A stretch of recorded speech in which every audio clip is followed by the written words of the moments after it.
monstruoses feien de les seves per fer impossible la vida dels ciutadans. Com, per exemple, l'Hidra de Lerna.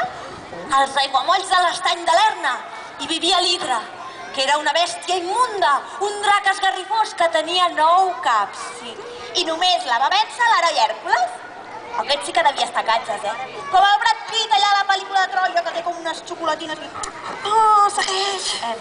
Bé, doncs cada vegada que se li tallava un cap d'aquell coll hi creixien 2 caps més.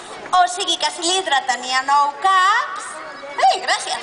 Li tallaven un i li quedaven 8. Però de sobte li creixien 2 caps més i en tenia 10. Li tallaven un altre? No, però com que li creixien 2 en tenia 11. Li tallaven un altre i quants en tenia? 12. Un altre i 13. Un altre. Un altre. Bé, resumint, que l'Hidra devia tenir una tortícolis. Doncs sí. I com s'ho va fer l'Hèrcules per acabar amb l'Hidra? Li va tallar el cap central. Esplàs. De dracs n'hi ha de bons i de dolents.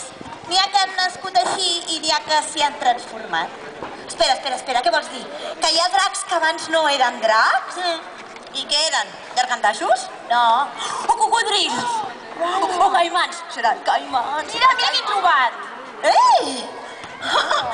Em sembla que ja sé de què anirà la propera història. Ah, sí? Hala. Quina pudor, no? Ai, sí? Quina pudor, no noteu? Ginebra. Jo no he sigut, no. Àurea? Àurea? Ai, sí que fa pudor, no noteu? És el pergamí! Àurea, que és el pergamí que fa pudor porc!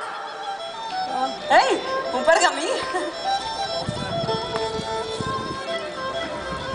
Temps era temps, conta la mitologia vikinga, que els déus van forjar una espasa invencible, la que tallava més del món, una espasa que es deia Valmunga. Catumba! No, Valmunga. Raimunda! Valmunga. Baila la rumba! I sisplau, digueu-li com es deia l'espasa.